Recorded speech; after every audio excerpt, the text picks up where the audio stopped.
বাবা কখনো হেরে যায় না। একজন বাবা নিঃশব্দ যুদ্ধ।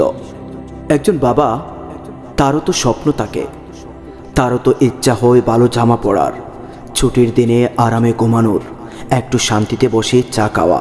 কিন্তু না, সে এসব কিছুই করে না, কারণ তার একটা সন্তান আছে।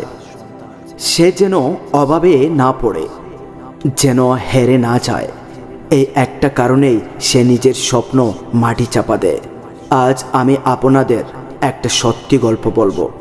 এমন একটা বাবা যিনি নিজের জীবন দিয়ে ছেলের স্বপ্ন কিনে দেয়। গল্পটা শুনে যদি কাঁদেন, তাহলে এই ভিডিওটা আপনার বাবার জন্য একটু ভালোবাসা হয়ে থাকবে। আবুল হোসেন 50 বছর হয়ে গেছে। শহরের একটা কোনায় ভাঙচুর একটা ঘরে থাকেন স্ত্রী আর একমাত্র ছেলেকে নিয়ে। দিনে রিক্সা চালান, রাতে ফুটপাতে শুয়ে থাকেন ক্লান্ত শরীর নিয়ে। একটাই স্বপ্ন, ছেলেকে ডাক্তার বানাবেন। প্রতিদিন সকালবেলা বের হন। কেউ সেভাবে আসসালামু আলাইকুম বলে না, কিন্তু তিনি জানেন সন্ধ্যায় ফিরে গিয়ে ছেলের মুখ দেখবেন। ছেলেটা জিজ্ঞাসা করবে, বাবা আজ বেশি কষ্ট হলো? বাবা হেসে বলে, না রে পাগল, তুই থাকলে সব সহজ লাগে।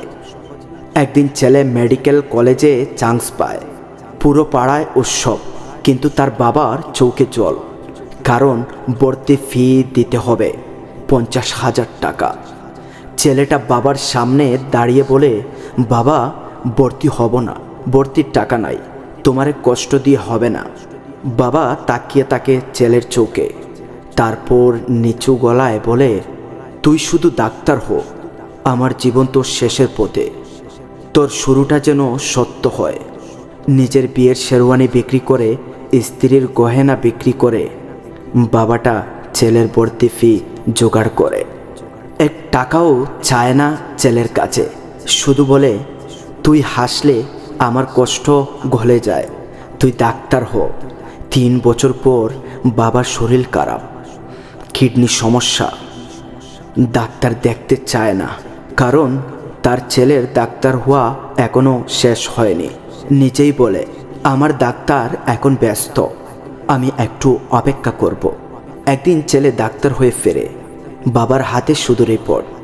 বাবার শরীর ততক্ষণে শেষ, ছেলের চোখে পানি। বাবার কানের কাছে মুখ নিয়ে বলে, বাবা আমি ডাক্তার হয়েছি, কিন্তু তোমাকে বাঁচাতে পারিনি। বাবা হাসে, নিঃশ্বাসে হাসে, তাকিয়ে বলে, তুই তো ডাক্তার হয়েছিস, আমার যুদ্ধ তো জয় হয়ে গেছে। পরের দিন সকালে বাবার জানাজার নামাজে ছেলেটা কাঁদে, কারণ সে বুঝে গেছে বাবা কখনো হারে না, তারা চুপচাপ যুদ্ধে নামে আর জয় দিয়ে চলে যায়।